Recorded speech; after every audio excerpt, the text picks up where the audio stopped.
Good morning. Welcome to the first Florida Civic Advance webinar in 2023.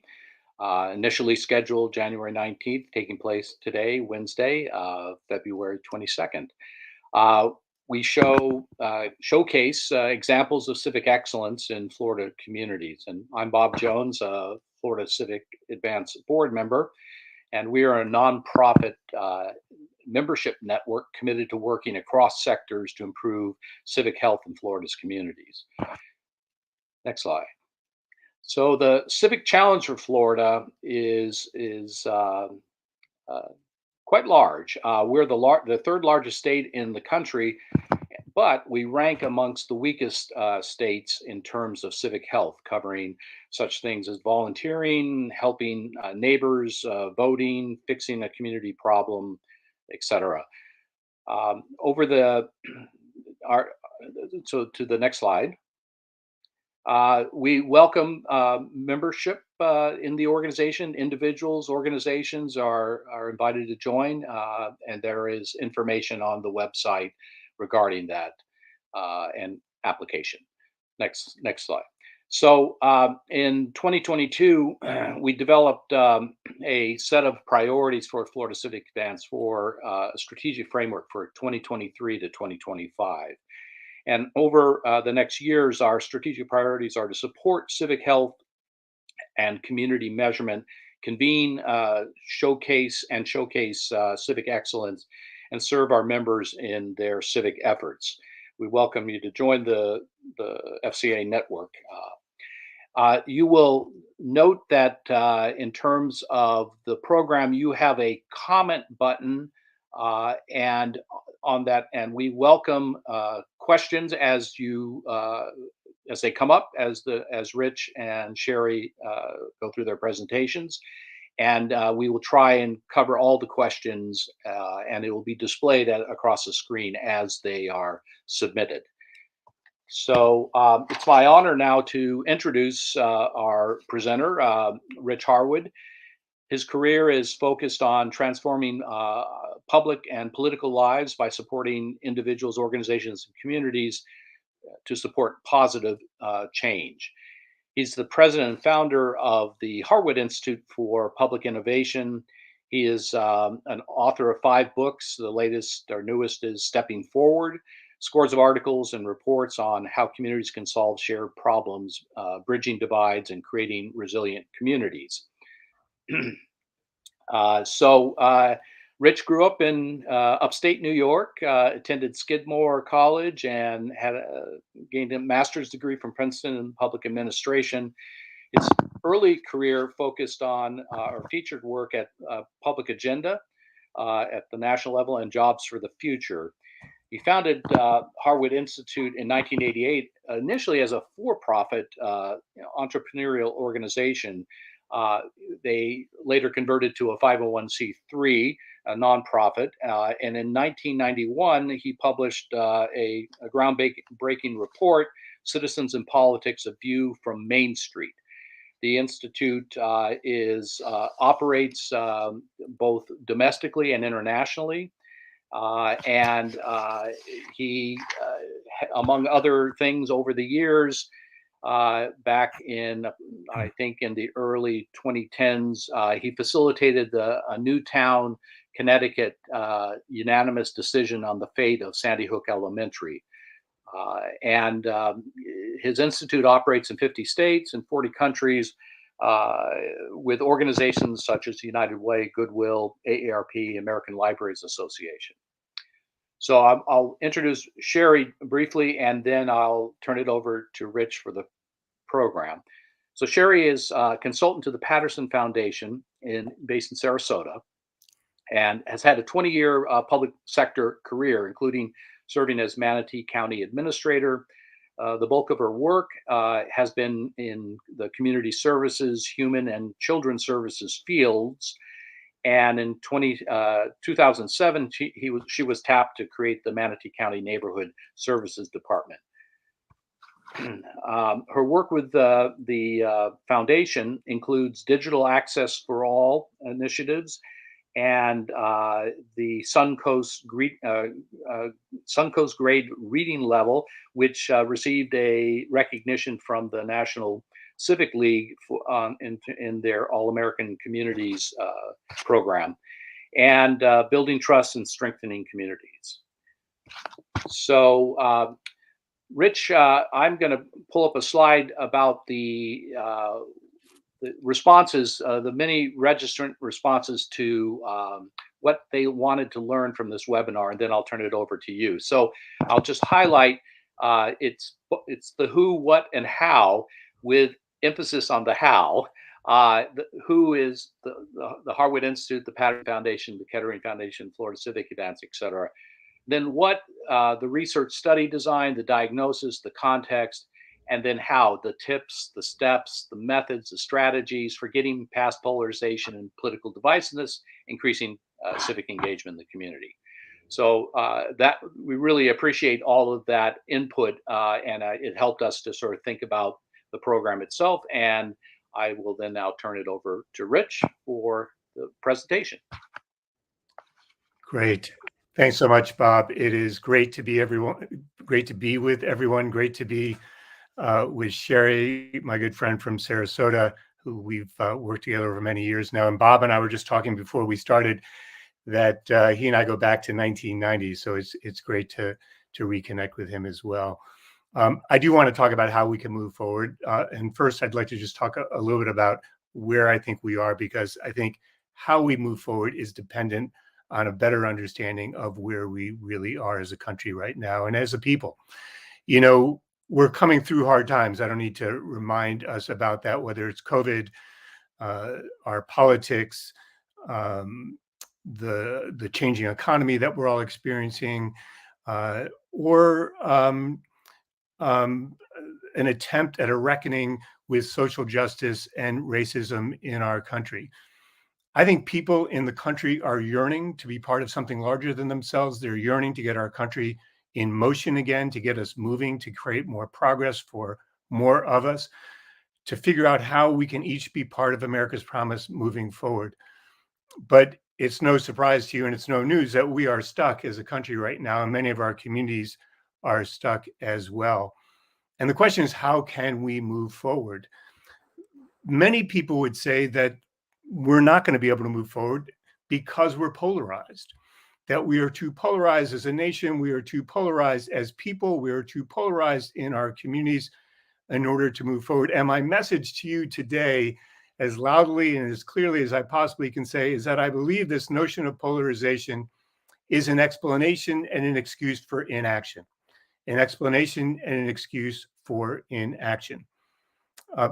I believe that there is something happening in the country that is more profound and perilous and dangerous than polarization. And that's what I want to talk about, and then how we can address it. Some time ago, a couple of years ago, I took essentially a walk across the country during COVID, so it was all virtual, and spoke to Americans in 16 different communities, groups of Americans, cross sections, Republicans, Democrats, Independents, people from all walks of life. We talked to folks in the most rural county in Western Kansas, to Houston, Texas, to New Orleans, to Eugene, Oregon, to Spartanburg, South Carolina, which is one of the most conservative counties in all of America. And as we held these conversations, if I sent you the transcripts of these conversations and I took off or erased or marked off the names of the communities of each of these communities and specific references to something in their town, what I want to tell you is that while there are real differences in our country, no doubt, that you could not tell one transcript from another or one community from another, that we share that much in common in our country. And particularly, we share that much in common about what I want to talk about today.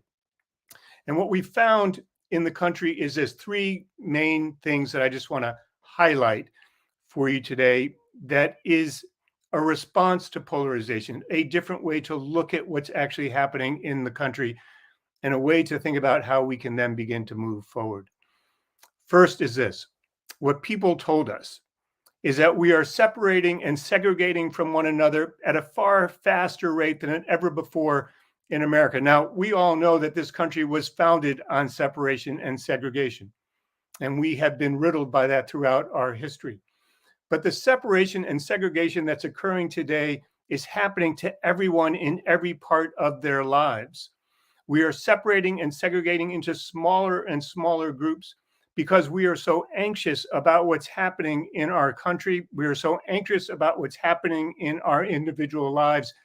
And let me say clearly that while COVID exacerbated this anxiety and this separation and segregation, it wasn't the start of it. This started long before then. And that in holding this anxiety about what's happening in our country, in our lives, we are making faster and faster judgments to be able to sort each other into different groups. So for instance, what people told us is based on the hat that you're wearing, maybe it is a red baseball hat. We make assumptions about who you are, what you believe, and what you think ought to happen in our communities based on a t-shirt that might have a slogan on it. We are making judgments about who you are, what you believe, and what you think needs to happen based on a bumper sticker that we might see on the back of your car when we're driving behind you, or we go into a parking lot to go to the local store. We're making judgments about who you are. And the fact is, we've never talked to each other. We've never had a conversation. We've never explored what we believe or what we feel or what we're experiencing in our lives, except now, because of the anxiety, because we are separating and segregating ourselves so much, we are making these quick judgments. Two, what people say is that our politicians, our news media, and our social media are intentionally manufacturing and stoking division in our country. Intentionally manufacturing and stoking division and what might be called polarization for their own political gain, to gain votes, to gain audience, to gain people in social media, right? It's happening in Florida right now, each and every day. And what people are saying to us is that this noise is enveloping them. This noise from our politicians, this noise from the news media, the noise they experience when they go into social media, that this noise is enveloping them and it's disorienting us. It's creating confusion. It's creating a sense that we don't know what's happening. And increasingly, we can't tell what is true and what is fiction, which end is up and which end is down, who to believe and who we can't believe, which makes it very difficult to navigate the changes and challenges that we're experiencing, whether it's COVID, a changing economy, our changing politics, our changing race relations, and the need to have a reckoning with social justice and racism. Any of these challenges and others like climate change as well and education, it makes it difficult to figure out how we can move forward. And so the third point is this. We Americans, we people, us folks, what we're having a natural human reaction to the stress and the strain that we're under, the noise that we're experiencing. And what people told us is that they have engaged in a response of fight or flight. Now, this isn't a phrase that I came up with. This is a phrase that we heard in so many of these conversations that we held across the country. In fact, in almost every single conversation from multiple people in each conversation, that we are engaged in a human response or fight or flight. We flee because we believe that the noise is overwhelming, that we're going to end up in acrimonious and divisive discussions, that we're going to be attacked for what we believe. And so many of us are retreating from public life and community life altogether. Others of us are entering public life to engage in a fight, to win at any cost, to ensure that our point of view is heard at any cost, to push people back, to push them away, to push them into the corner, to shame them and embarrass them, and in some cases to weaponize our agendas so that we can win. Increasingly, what people are telling us in this fight or flight, which is a basic response, when we ask them, well, what are you after? Here's what people told us. They said, we are looking for a sense of acceptance in society. We are looking for a sense of validation. We're looking for a sense of belonging, and we can't find it in our larger communities and in our society. And so we are joining smaller and smaller groups. This is another form of separating and segregating from one another. We are joining political groups. We are joining pressure groups and advocacy groups. Some of us are going online and we're finding ourselves going down rabbit holes.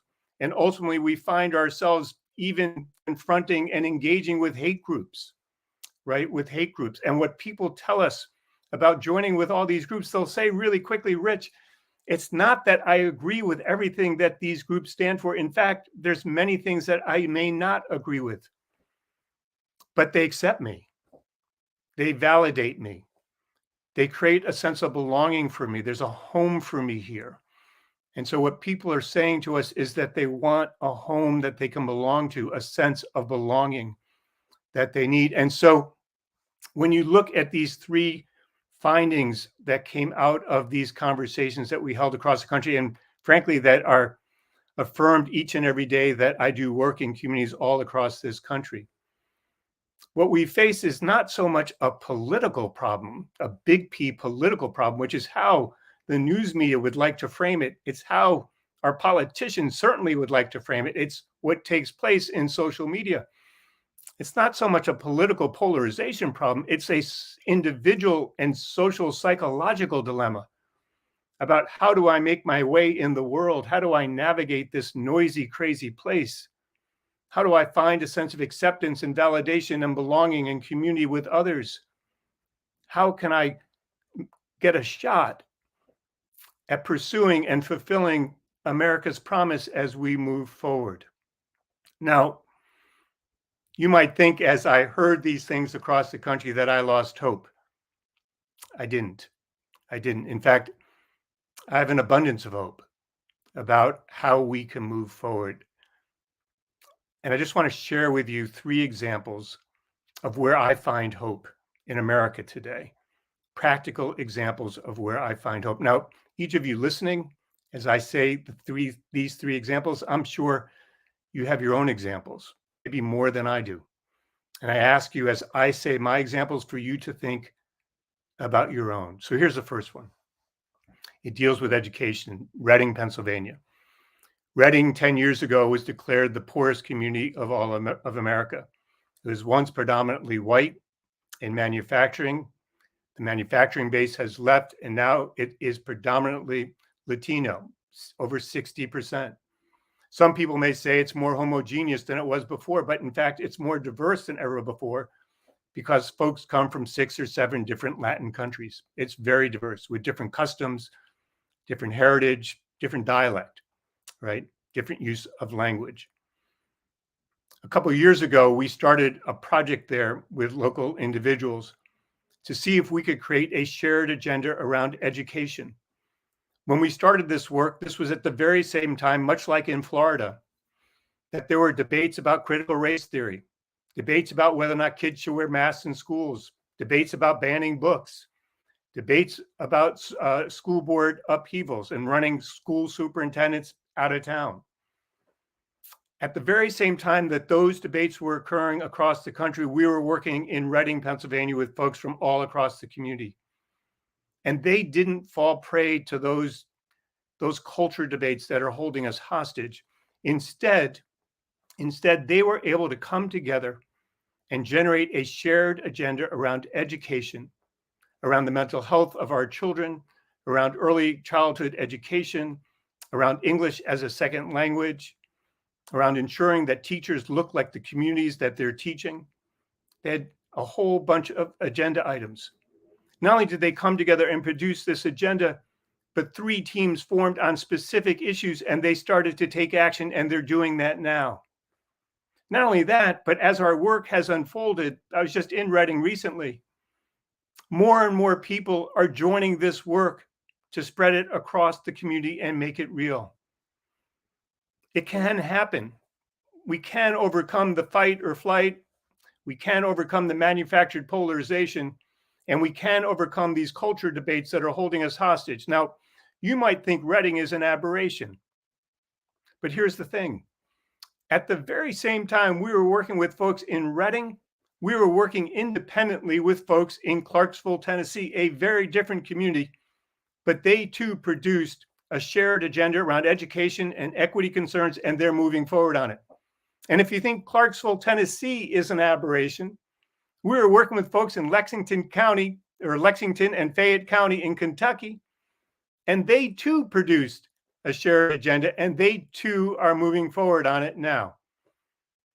Now, if you think those three examples don't work because somehow my institute was involved with them, well, Cheri's here to talk later about the work that she helped to spearhead in DeSoto County, Florida, where folks there came together amid the same debates and produced their own agenda to move forward. And when Hurricane Ian hit, they didn't stop. They couldn't take action on their agenda, but they came together with the trust and the relationships and the connections and the community that they built. And they became good neighbors in supporting people to address their concerns about the hurricane and their needs after the hurricane. It can happen. It can happen. And it is happening across the country. The second example is from Clark County, Kentucky, a rural county, and many counties in Florida are rural counties. This county's been riddled by divisions over religion, race, geography, newcomers versus old timers. The kids there told us even though they were going to blue ribbon schools, they felt abandoned by their parents. Parents, too many of whom are now addicted to opioids and meth and fentanyl, who can't provide the support they need for the children that they have. So as we were working there, this is just one small example of many things that came out of this work in Clark County. Two women, neither of whom are a doctor, a nurse practitioner, but they were concerned about the opioid and meth addiction problems in their community that were running rampant. And they were sitting in church one day and they heard about a conference also in Kentucky that they could go to learn about how to combat this addiction problem. And so on their own nickel, together, these two women, again, not physicians, not nurses, not medical professionals, they went to this conference and they learned how they could create a new approach to addressing addiction in their community. It's an approach that a lot of communities are using, but it wasn't being used in Clark County. They came back, and what they realized was when someone goes to the emergency room after overdosing from drugs, what happens? They get detoxed. The medical profession makes sure that they're in stable condition. And then what? They're pushed right back onto the streets. And what happens? They have a relapse. And here we go again. It's a repetitive process over and over and over again. What they told us was when people went to the emergency room, they didn't feel a sense of empathy from anyone. Instead, they felt judged and condemned, which only created more shame in them, which only when they left the ER prompted them to fall into a relapse again for comfort and a sense of solace, maybe sense of security. So instead, what happens now is that these two women trained folks who themselves are in recovery. And when someone overdoses and goes to the ER, they send one of these coaches to the ER to meet them. Individuals who are empathetic, individuals who know what these folks who have overdosed are going through, individuals who know what it means to try to kick their habit and improve their lives and move forward on a different path, a more hopeful path. And so what happened is when these coaches went to meet people, not only did they stay with them while they detoxed, they literally followed them out of the emergency room. And not only did they follow them out of the emergency room, they made sure they got home. And when they made sure they got home, they called them the next day and started to work with them about how they could find employment if they didn't have a job or how they could gain new job skills. They made sure that a social network wrapped their arms around these individuals because we know that your social connections are as important as your medical treatment when you're trying to overcome addiction. And lo and behold, over time, these two women created a storefront where people could go and find a sense of belonging and validation and acceptance, a home, a sense of community. And their work continues to this day. Their work continues to this day. It just goes to show that we have innate capabilities in our communities. I've come to believe that we leave on the table, I don't know, 80, 85% of our innate capabilities and talents on the table in our communities. We don't even tap them, in part because we don't have them in our line of sight. Here's the third example, and Bob mentioned this in the introduction. Back in 2012, you all remember the Newtown massacre. 20 first graders were gunned down and 6 adults. Florida has had its own share of gun violence, whether it's in Orlando or Parkland and in many other places. I'm going to Norfolk, Virginia tomorrow, and just this week, there was yet another shooting where someone died.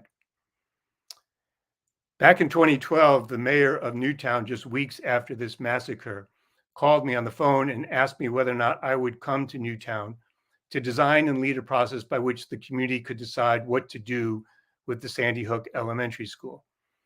At first, I said no.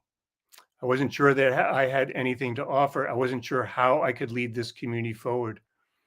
And then after thinking about it for a while, I decided that I actually had an obligation to step forward, to bring my experiences from other hard-hit communities, to bring my own personal experiences from my own personal trauma to do this work.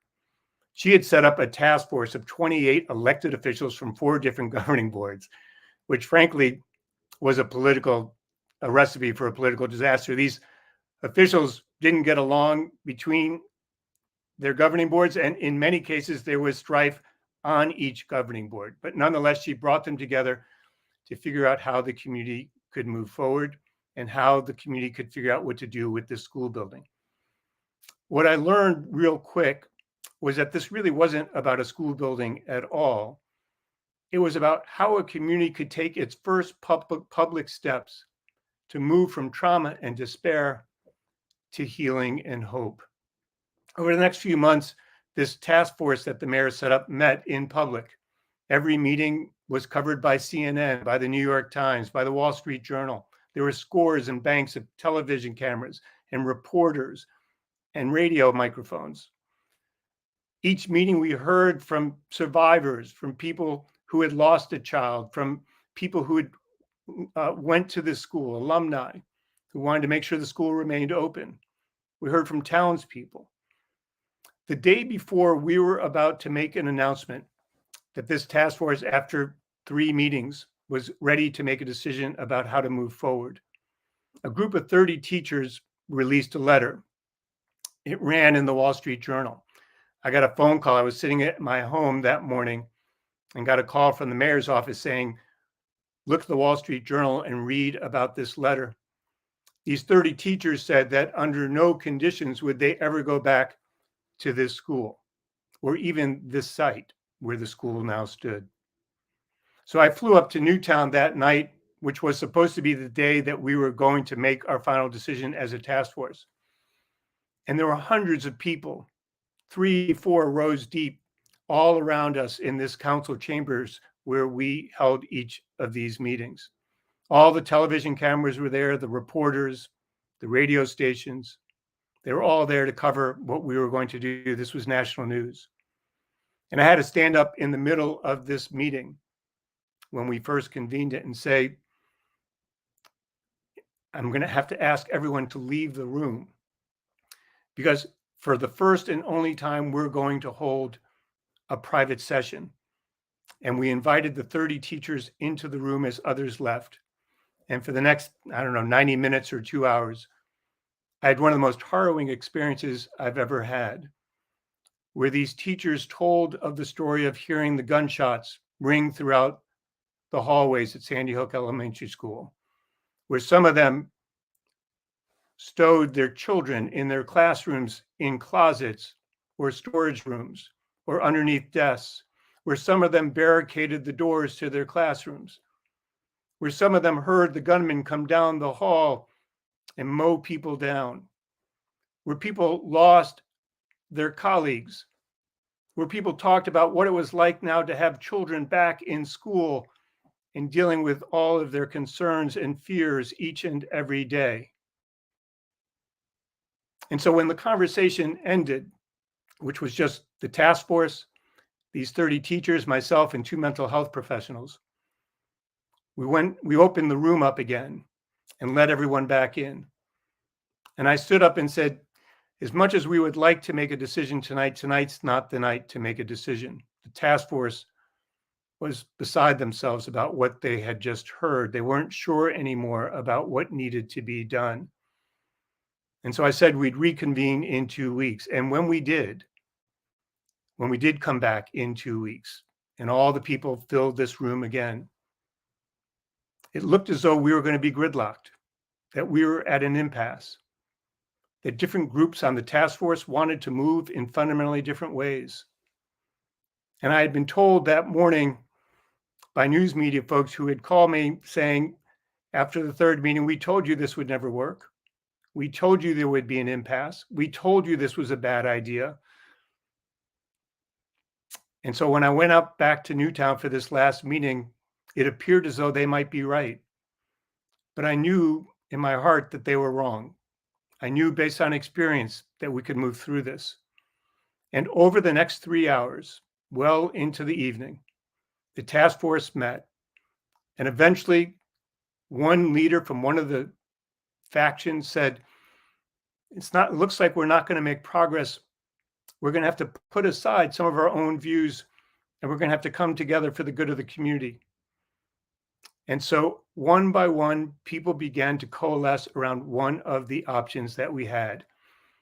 And by the end of that night, which was well after midnight, the task force not only decided how to move forward, they decided to move forward unanimously. And it just goes to show that we can move from trauma and despair to healing and hope, but that we can only do it. We can only do it if we're willing to listen to one another. We can only do it if we're willing to see and hear one another. We can only do it if we begin to understand that we're not going to be able to get everything that we want all the time, and that we are going to have to compromise. We are going to have to find common ground amid our real differences. Amid our real differences. And so I find hope from these 3 examples, and I hope that as I was talking to you about them, they reminded you of your own experiences that you've seen. And so the question now is, how can we move forward? How can we move forward? And I want to offer you 5 concrete things that I think we need to focus on. They're not the be all and the end all, but what I know is that if we don't do at least these 5 things, it's going to be nearly impossible to move forward. So I hope you're still with me here. I hope you're still with me. And when I talk about these 5 things, here's what I want you to think about. This notion of how we do the work is as important as what we do. How we do the work is as important as what we do. You ready? Okay, 5 things. I'll try to go through them briefly. Number 1, we need to start to talk about what we are for in this country, not simply what we are against. We are awash in negativity. We are really practiced and good at talking about the things we don't like, the things we don't want, the people we don't like, the people we don't trust. It's not getting us anywhere. In fact, it's taking us further and further into an impasse and into gridlock. Too often, if we engage people at all, we engage them around their problems. But what happens? All we end up with is a long laundry list of challenges that people want us to address. And then they want to know why these haven't been solved. When they haven't been solved, they want to know who was responsible. When they find out who was responsible, they want to cast aspersions and point fingers. And before you know it, we're in a toxic cul-de-sac of public discourse that we're riddled by every day in our lives today. When we don't ask people about problems, we take a different path. And some of you may have taken this path. And I hope I don't insult anyone when I mention this. But we end up creating utopian visions, right? We do these visioning exercises, right? Where we put the little yellow dots next to things and say, don't say too much, just put the dots what you believe in or what you value. No need to talk about it. We're just going to add it up and move forward. And if you've ever noticed, these end up being these reports that are in 4-color and saddle stitch and usually have 150 recommendations and 15 or 20 task forces. And well, they don't usually go anywhere, right? They usually end up on the shelf or in the garbage can when you're cleaning out your files. And the reason why, there are lots of reasons, but one central reason is because I've never met an American who wants to deal with utopian visions. We're practical folks and we want to get things done, right? And so here's an alternative. I think if we want to focus on what we're for, we need to focus on our shared aspirations, aspirations that come from our gut and hold meaning in our lives and that are actionable, achievable, and doable. Shared aspirations that when we articulate them together, we begin to realize that we hold some things in common, even amid our real differences. Shared aspirations that when we hear them, they implicate us. And we begin to see that no one organization, no one group, no one individual, no one heroic leader can save us, but that we're going to have to pull together to create these shared aspirations together. So that's number one. I think we have to learn how to articulate what we are for. And what I can tell you in our work at the Institute is that when we do, we can change the frame of reference in communities about what matters to people, which unlocks our ability to move forward together in a new way. Second, we need to build together more.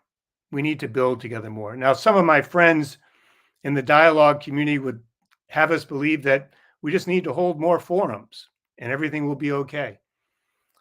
But honestly, the work that I've done over the last 35 years in communities has demonstrated to me that we can't talk our way out of the challenges that we face and to create a pathway forward.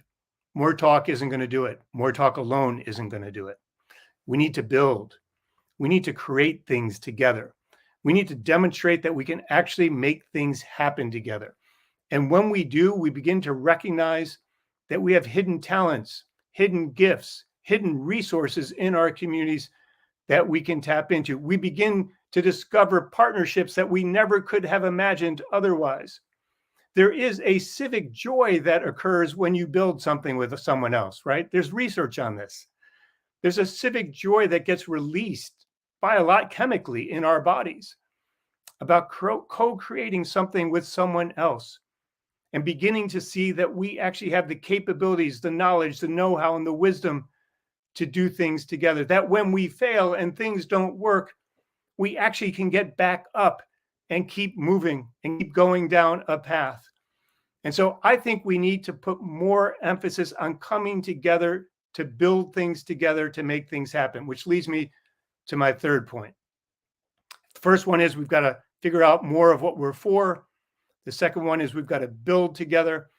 The third one is we have to think about how change actually happens. Now, a lot of us like to talk about theories of change. You know, those things we put up on whiteboards. They are all often pretty complex and complicated about how we think change happens, or it's really how we think change should happen.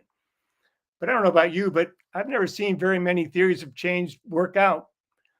And the reason why is because they're usually untethered from reality. They're the ways in which we want things to happen, not the ways in which they actually do happen. And so a few years ago at the Institute, we decided to undertake what we call a 30-year impact study. We looked at 9 communities where we had worked for a few years, but where people worked together long after we left, to discover how change actually happened. How did it actually happen? And here's what we learned. What we learned is that change almost always started with a small action that unleashed a chain reaction of actions that grew over time and spread over time in the community. That this chain reaction you never could have fully predicted. You never could have fully predicted what action people would take, who their partners might be, and what it might produce. You could be intentional about creating this chain reaction. You need to be open to serendipity in creating this chain reaction, but you can't control it. You can't control it. And so one of the things that I think, if we want to regain a sense of trust in society, a sense of belief that we can make things happen, a sense that we can be part of America's promise, a sense that we can get out of the gridlock and impasse that we're stuck in, a sense that we can remove ourselves from this fight or flight and re-engage with one another again. It's going to require us building the civic confidence that we can actually come together and do things. And to do that, To do that, I think we're going to have to focus much more on how is it we can catalyze and grow a chain reaction of change that doesn't diminish in momentum or in impact over time, but in fact grows a new trajectory of hope over time. So that's number 3. Number 4, I'll try to move through these quickly. Number 4, I think we need more catalytic, boundary spanning organizations in our communities. More boundary spanning, catalytic organizations in our communities. As you know, we have a ton of organizations that provide good services and do good deeds. But as I work in communities every day, what I find is that we don't have enough organizations that bring us together across dividing lines, that help catalyze action, that in catalyzing action help us marshal our collective and shared resources so that we can move forward. That in catalyzing this action often will get out of the way and allow someone else to take the lead to move things forward because they're better equipped or better able to do it. We need more of these organizations, and we need to invest in more of these organizations. In so many of the communities where we're working today, where the Institute is working, we find hardly any of these catalytic boundary spanning organizations that can help us move forward, or not nearly enough that can enable us to move forward.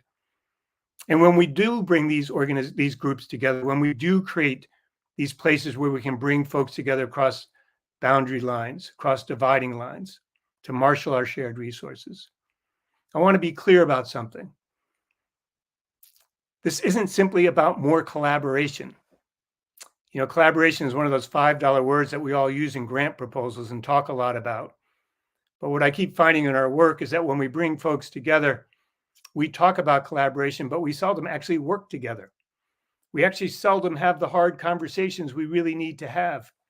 We actually seldom think about not how do we create more things, but how do we create fewer things that are better focused. We seldom think enough about how do we think about the real levers of change as opposed to creating one of these visioning exercises that has 150 levers of change.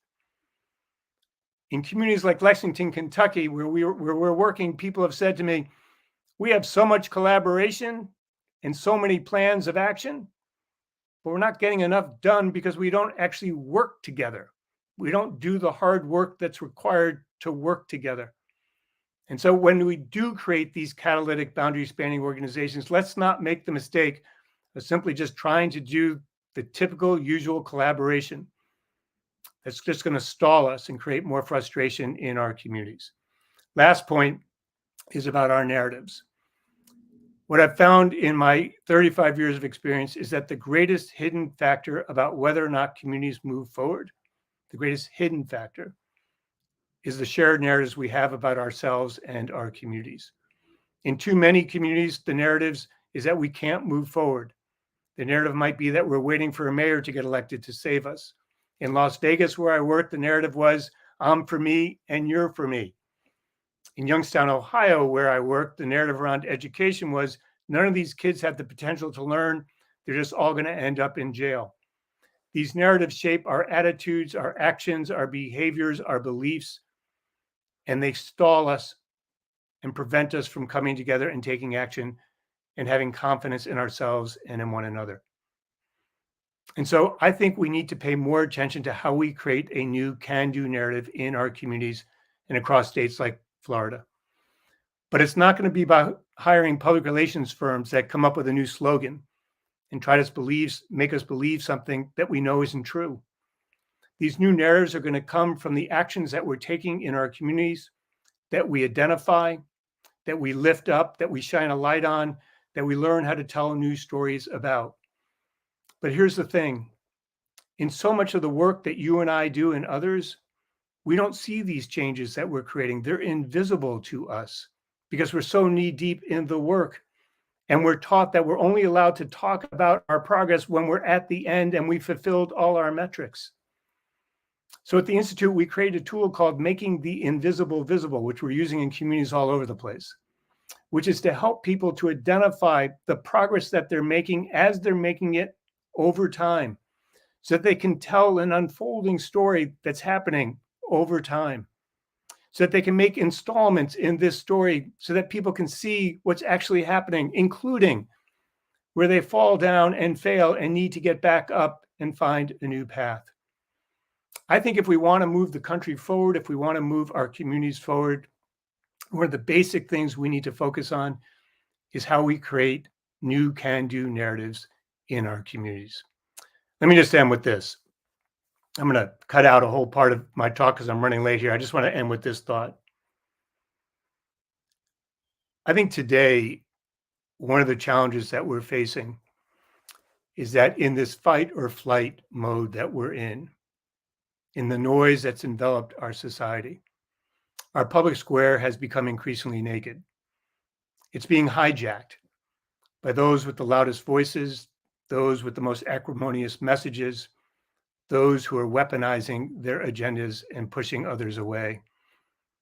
And in the process, those of us who want to act in good faith, those of us who want to find a way to come together with others, those of us who believe that we can do better, those of us who believe in our innate capabilities to come together, those of us who believe we need to marshal our shared resources to move forward, those of us who believe still in America's promise and the need to co-create a new America's promise moving forward. Well, so many of us have been pushed to the edges of the public square. So many of us have retreated from the middle of the public square to the edges where it's safer, where we believe we can survive easier and better, where we believe we might be able to raise more money more easily and better, where we believe that we can narrow our agendas and hit our metrics or hit the metrics that fit these narrower agendas, and we can declare success better and more easily.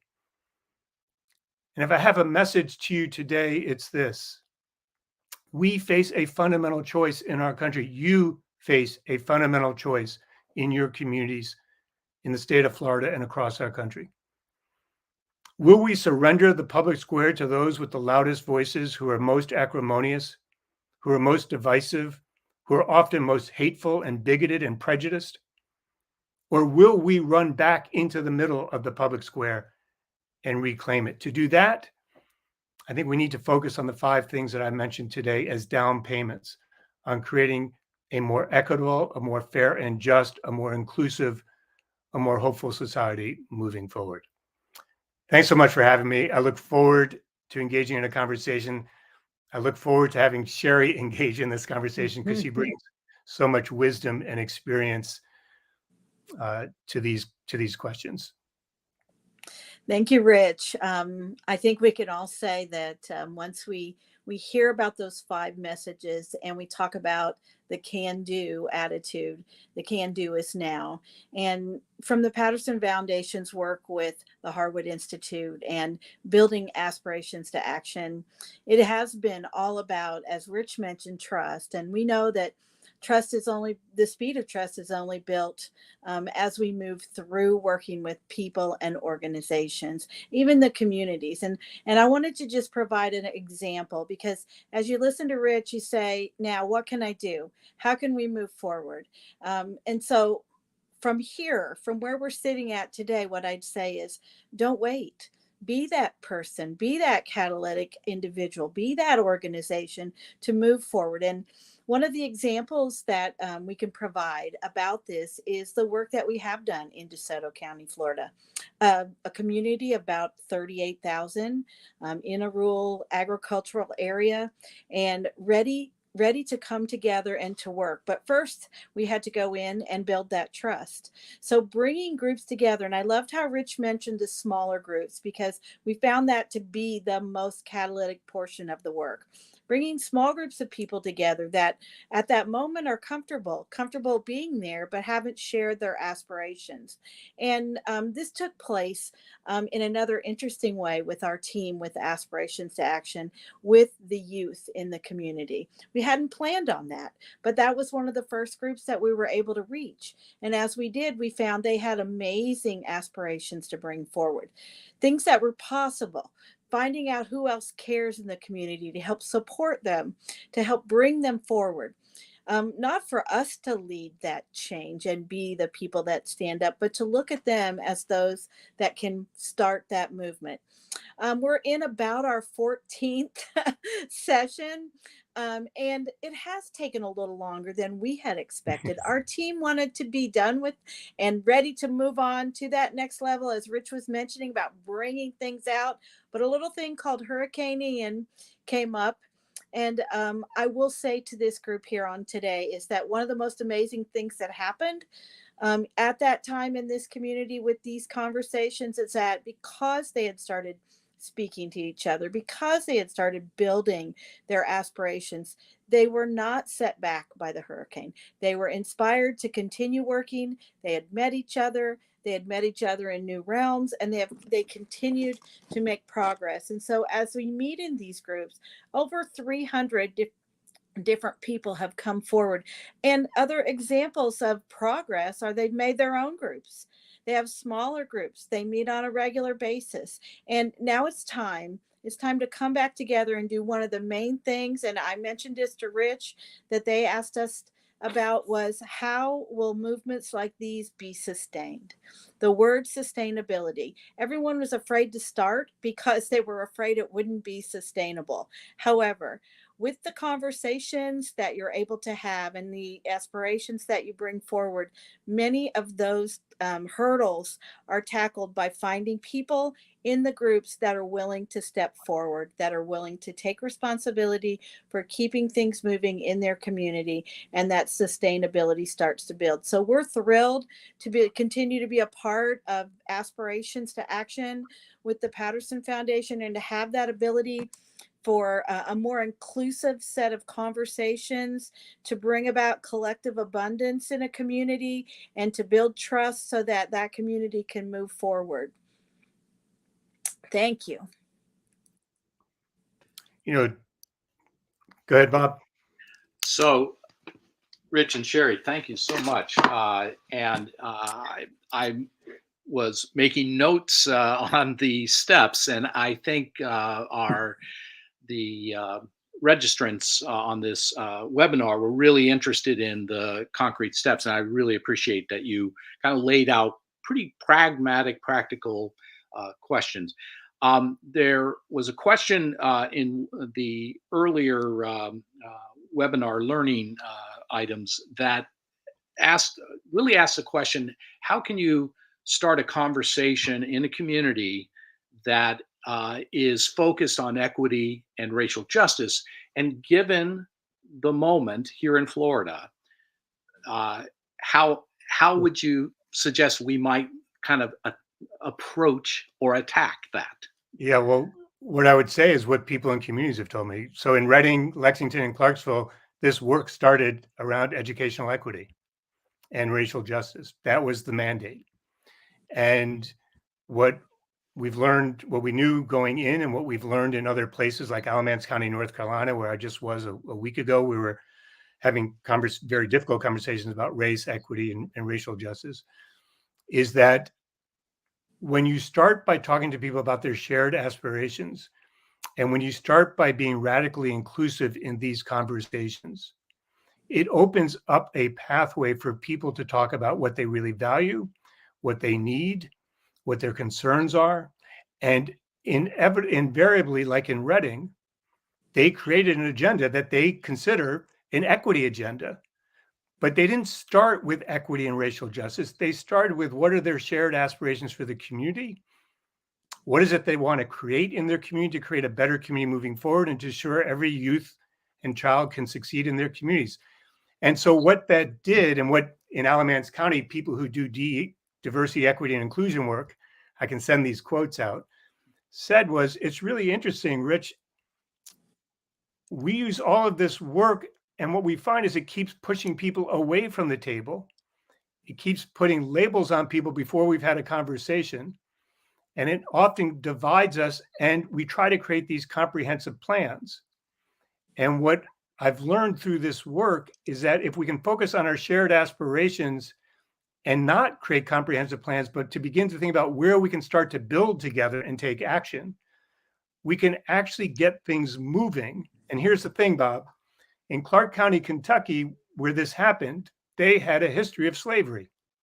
They had tried for 20 or 30 years to address this history and to address racial equity issues, and they failed. It was only when they started to do this work in a different approach that they ultimately realized that they began to first reckon with their history, which they did publicly. They began to deal with some of the systemic issues. And here's the thing, during COVID, groups that had never come together or worked together, in fact, never wanted to work together, in fact, didn't want to work together, came together twice a week for well over a year to begin to address systemic issues, including issues around racial equity and other equity concerns. But they took a different path, and I think that's important. Yeah, that's really a critical framing for the conversation, and I think you were describing how is more important than what, and that how you can frame that conversation to elicit the aspirations and then ultimately to take action together is a critical thing that I think a takeaway from your point. Could you offer just a couple of more examples of boundary spanning organizations? Sure. Yeah. Yeah, I think, well, first, the Patterson Foundation is a quintessential boundary spanning organization. So I'll mention that, and maybe Cheri can come back to it and talk about it, because I think they're one of the best examples in the country. I think another group like them is a group, Impact Alamance, that we're working with in Alamance County, North Carolina, and their entire role, their work is around social determinants and equity. right. They're our main partner. Yeah. And what they do is they see their mission as not creating programs that they run, but sparking others to create things and do things together that they then hand off to other folks, that other folks take. So it's both a mindset and a set of practices in doing this work. There might be some librarians on this call. We've done work with hundreds, if not thousands, of libraries across the country. Libraries are actually one of the last boundary spanning organizations in our communities. They cover entire communities and counties. They bring people together from all walks of life. And in using our work, they began to more intentionally bring folks together in the community to articulate what they're for and to create change in the community that the library didn't take hold of, but they sparked. I have a book out that I just want to do a quick plug for because it deals with this, Bob. And yes, I'm shamelessly plugging this book, which I tend not to do. This book called Unleash, which has these stories from these 9 communities that I mentioned before. And in those stories, every story has a boundary spanning organization that helped to catalyze this change. And each of those boundary spanning organizations were different from the others, right? They weren't all this. And so it's more the characteristics that the organization has than the type of organization that it is. Yeah. Cheri, you have any? Yeah, I think exactly what Rich said with the Patterson Foundation, mainly the main goal, strengthening people, organizations, and communities. That's, again, not taking the responsibility and forcing something, but allowing individuals to be able to elevate their thoughts, aspirations for positive change. Great. I walk away from this conversation with a lot of renewed hope, and renewed hope in the sense of practical ways to initiate and frame conversations that bring the community together, review aspirations, and build upon those aspirations to create actions that are needed.